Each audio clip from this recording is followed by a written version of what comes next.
Hey guys, welcome back to my channel. I'm Kayla and I'm so glad you joined me for another video. Today we are working with Minky again and I am going to share with you 5 of my top tips for sewing with Minky. So let's not waste any time and let's just get straight into it.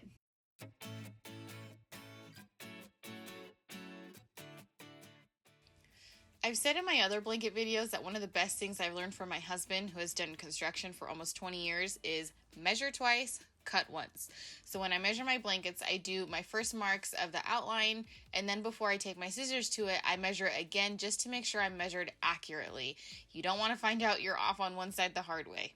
Trust me, I've been there.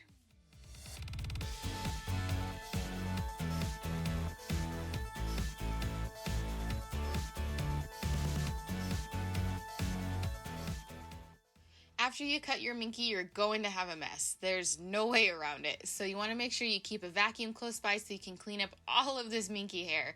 You also want to make sure you vacuum everything up in between your Minky cuts. You do not want to lay down the next piece of fabric you have to cut when you still have this Minky mess.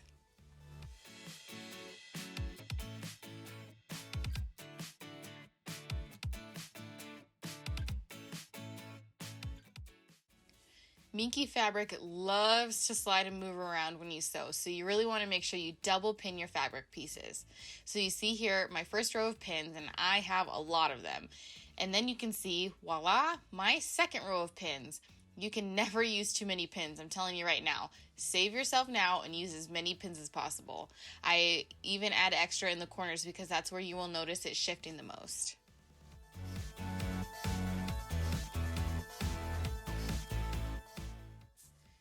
This handy little foot that attaches to your presser foot is probably the most important tip I have. This is called a walking foot and it is absolutely essential to my process.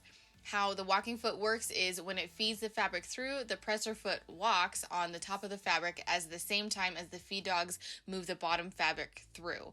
So essentially the top layer is moving at the same speed as the bottom layer, and this walking foot is not only great for sewing thick layers like Minky and fleece, but it also tremendously helps the fabric in not slipping and shifting.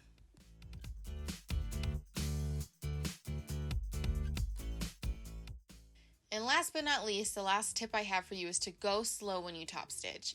It's a lot harder with a double-sided Minky blanket to see the edge of your blanket. So when I sew my top stitch, I go really slow and I'm constantly feeling with my index finger where the edge of my blanket is as it gets to the presser foot.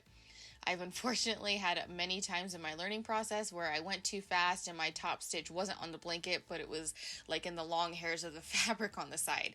And it's a pain to go through with your seam ripper and find your thread through the long Minky and then redo the whole line. So it's better to just go slow. Okay guys, that's going to do it for today's video. Check out the blanket all done. I hope you guys enjoyed this video, and I hope that these 5 tips on sewing with Minky help you when you sew. Leave me a comment down below and say hi. Let me know if these tips helped you, and let me know if I left anything out. These tips are just the big ones that help me when I sew. I know there's other things that you can do. Obviously, there's no one right way to do it. So leave me a comment down below and let me know what works for you. And I will see you guys next time.